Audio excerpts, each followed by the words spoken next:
Morning self, infinite cosmos, universe, Ohana, Soul Dr. Nick here. It is Sunday, July 13th, I believe, 2025 at around 5:55 a.m. Sunrise, first light. I'm outside on our deck and I was just contemplating the Ohana breath today.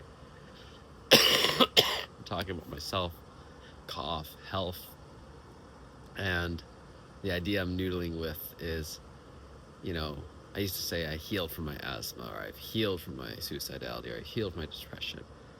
And then recognizing more and more that it's not binary healed, non healed, but it feels way better to say that. Rather, I probably went from very diseased to slightly less diseased, however you want to see it on the scale. And it's probably more logarithmic than linear.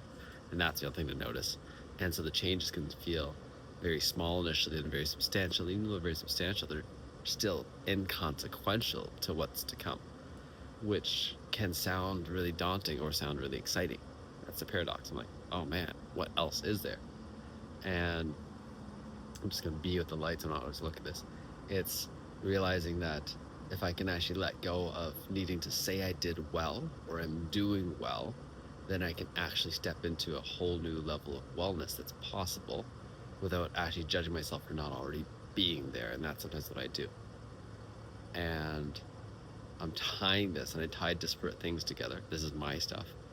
To yesterday, I got one comment about the idea that I'm not doing good enough to keep the house clean and in order, and just feel like I'm failing, I'm never going to succeed, and I'm always being judged.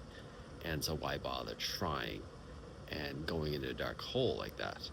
And I say that because I'm recognizing that's part of the dark hole that plagued me way more before, and still plagues me in a way, because I can go from having a great day, great experience, all this stuff, to now I'm in that place. And even though I'm surrounded by loving family, I can want to hide because it's easier being with myself than being with family. Like, one of the things I realize in this lifetime is way easier to have been a solitude monk in a cave in a way, and or just hop around from group to group to group getting praise, because at surface level, things can look really, really good. Oh man, you look healthy, all this stuff. You've got stuff figured out, you're balanced, you're calm, all this. And it takes being in close proximity to be like, what's going on? What are the triggers? And again, jumping around, because for me, that's part of the reason I'm willing to spend time with close family or people I've known for a long time. Sometimes I'm like, you know what, I had a choice. These are not the favorite people to spend time with, because there's always something comes up that's either triggering or hard or something else. Just like, oh. And these are where the patterns have some story of emergence. And again, they're just stories my mind's making up, but it can help me see myself better. And it can help heal lineages before and afterwards. And I do believe that there's some guidance, for me at least, that we've chosen the people that we're born to, we've chosen the people we give birth to. And how do I take a look at that, and how do I see it differently? And part of it, and I love listening to Dr. Jack Kruse now. I'm just finally listening to the one with him and Andrew Huberman and Rick Rubin, because it took me a while to find it. It doesn't pop up in the regular search. Is hearing the descriptions and hearing him talk to himself 20 years ago. I was an idiot then for what I didn't know, and I'm both upset myself, emotional, and don't blame myself because I didn't know. And am I willing to let go of that not knowing to know what I know now? And even what I know now, and this is me, isn't the truth. And that's the same with me 20 years ago. What is it now? It's 2025. So 2005, I was third year med student. Really just stressed out, not sure what I'm going to do. Oh man. I'm just wondering what would have happened if I had actually left then. There's so many years, so many lifetimes, so many choices I could have made differently.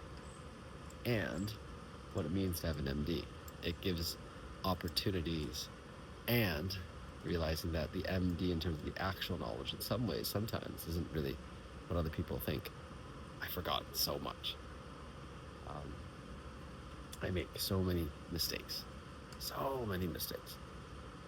And part of it now is, how do I play in the realms where it's important that I make mistakes, but not make the really big ones? Because it's learning from all these mistakes. And the idea that I heard today is like, nature doesn't make mistakes. It's like, it optimizes, and the way it optimizes, it responds, it reacts. And we only think it's a mistake because we don't understand fully what the picture is. Even the diseases, diseases, autoimmunity, cancer, all that stuff. And then whether the idea is that some of these are man-made, designed, all the stuff or not, in some ways sometimes to me is irrelevant. I'm curious about it, but it's irrelevant because it's there. It's the same thing as the whole idea of theories like germ theory. Like germ theory needed to work the way it does. I have let go of that. Is there a disease process or disease process where when I have it and I'm in close proximity to someone else, they have a higher likelihood of getting it? Totally. Totally. Do I really understand it? No, I can't see all the stuff that's going on. Do I believe some of the stuff that's out there? Parts of it. And for myself, like, yeah, I started getting sick, 2 weeks ago? We were about to go off on vacation. And then coughing, clearing, going off to a low EMF zone. And the funny thing is, the low EMF zone is just what we used to live in. That was life. It's so crazy that was life. And now my child is growing up in an environment where that is just not normal.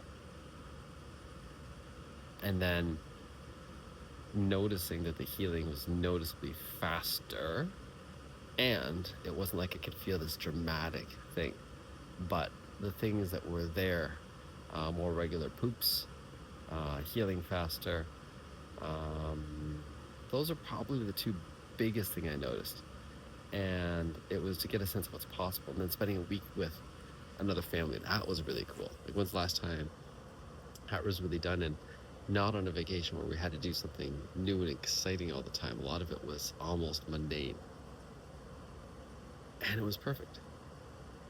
And it was perfect as well to allow things to die. Like, that's the piece I'm getting better at. It's like, oh, we had this dream, building some land, buying some land, letting that first version of the dream die.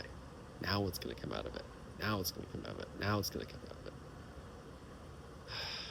Because until things are actually signed, it's actually better to let things die and see, okay, what's going to be born? Not better, but better for me right now. That's how I noodle things in my brain, because then I can let it all go again. I'm recognizing that the structures that come up, the ideas, they can get really solid, and then I have to hold on to them, and they're either right or they're wrong. Here's one of the controversial things to say, man, like, whoever has created sunscreen or sunglasses, I used to think, that's amazing stuff. Loved it. And now I'm learning more, and I believe it because I'm noticing the difference of the effect of early morning sun, of actually allowing ultraviolet light in the spectrums that work for my body, and listening to my body and how much exposure it wants, and it wants more and more and more right now. That it's healing. It's healing in all parts of the body, and it's the disconnect from it that actually can result in more disease. And that was part of it too. As we were traveling with low EMF, more sunlight, more nature, the resilience to eating crap. Because sometimes we're eating crap because it's like, oh, let's have some chips and all this other stuff, was higher and higher and higher. And what if less of it is diet and exercise? Not to say that better diet isn't better. In the absence of a better light environment, EMF environment, diet makes a huge difference. But the difference, the scale of the difference is still minimal compared to actually having a low EMF, high nature, high sun environment. And it's the order of operations. It's the same thing right now. It's like, oh, I could save $1, I could buy Bitcoin. Now what's going to make more difference? Buying the Bitcoin, I think. Because true loyalty will tell you all sovereignty, security, all that stuff.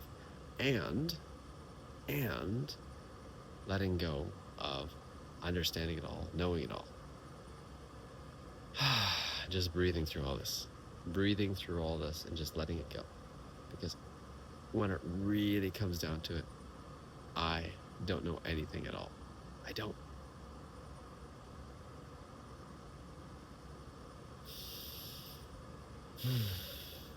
It's hard to actually admit that I don't know anything at all. And sometimes it's almost like seeing glitches in the Matrix, or the movies that we're watching, or the TV shows. Like, all these ideas are there, and I've read about them. They're noodling in there. And that's part of my gift too. It's like the jack of all trades.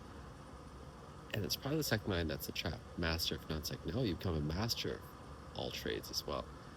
a master isn't the depths of the perfection, but gathering the mastery of all the trades that I know together combined.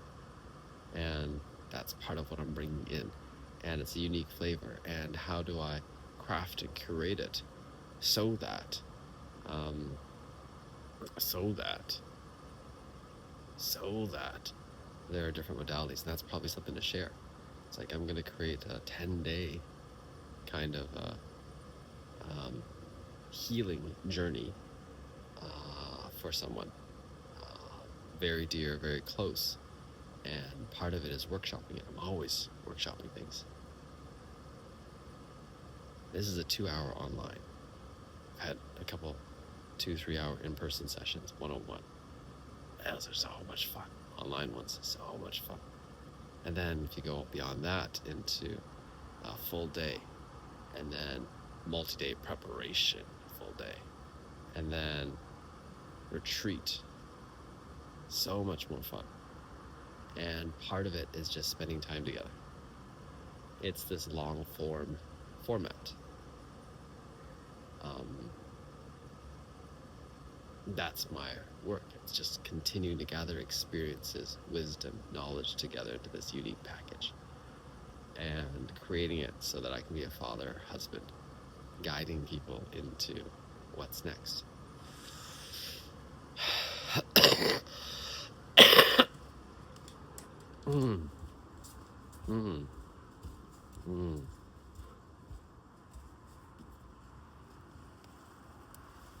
One of my favorite things is actually bringing the stuff up from the lungs and spitting it out. And it's been yellow and green for far longer than I could have imagined. It's almost 2 weeks now. And normally I would have been like, oh my God, what's going on? And right now I'm like, oh, so good. Continuing to clear. There's so much gunk that has been there. And what a gift it is that it's coming up now. And let's keep it coming as it comes. And drinking more, being more to process for the liver, the kidneys, and other parts of my body. Is there anything else I really want to say this morning to myself? I look around and I see the chaos and the disorder. I know that I'm doing better at it than I've ever done. Like, I've been cleaning more than I ever have. And yesterday I just cleared up the tent and stuff like that, knowing that would take so long. I was just doing it when I'm excited, when I'm able to, or when I'm stuck. I was actually, in this case, I was stuck in my head. And it's like, stuck in the head, let's do a little bit of stuff. Let's clear some of the stuff while I'm actually stuck in my head, and then let's go. And not just do the things like I just bought a 360-degree camera, and we're gonna see how that goes today, and just trusting the process. Sometimes like, oh my God, how do we do this? How do we live?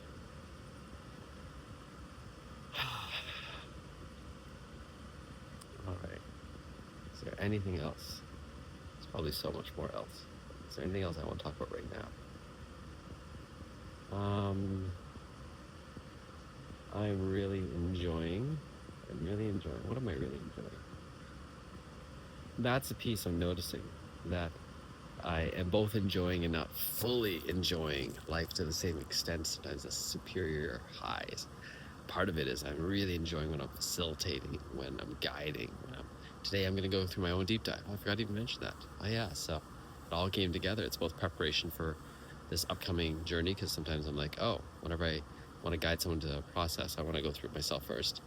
And the secondary reason is because it's been overdue for me, about 6 months, 8 months, 9 months, no, probably about 10 months almost a year since I last did deep dive for myself. And it's like, all right, now's the time to do it. And then the second thing is what fears are there. And right now the number one thing is freedom for self, freedom for my beloved, freedom for my son. And freedom for me is really the internal freedom, because I can see the prisons that keep coming up. It's like suddenly I can go from nothingness or from just connection to imprisonment. And it's so quick. And someone flaps their mouth, a few sounds come out, and suddenly I'm in a prison. It's not about the flapping the mouth and the few sounds. It's about all the patterns before, all the stories, all the ways of being, all the energies that are there that are creating the prisons.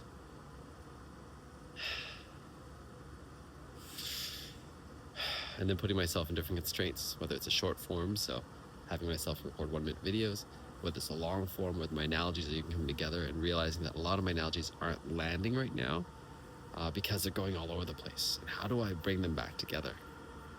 And sometimes it's enough time can do it, but longitudinal time with someone, I really enjoy that. But the other piece is, how do I actually create it so it's more accessible? And that's what's going on right now. I'm noodling with the pieces and putting them in place and practicing failing at the analogies so that I can actually see which analogies work better in which situations. But I'm willing to workshop it. This is like workshopping a comedy routine, in a sense, sometimes. I'm like constantly workshopping my music, my words, my methodologies, and just trusting the process. All right. Is there anything else? And then being with all the technology that's here, I am a fan of many of the technologies, and I'm not a fan of many of the technologies. And it's getting back to basics and clearing out the old. So I've got some stuff to clear out back to, especially to Costco. So just saying that out loud to myself again, because it's time to let go of some of this stuff. All right. La da la. Ciao for now.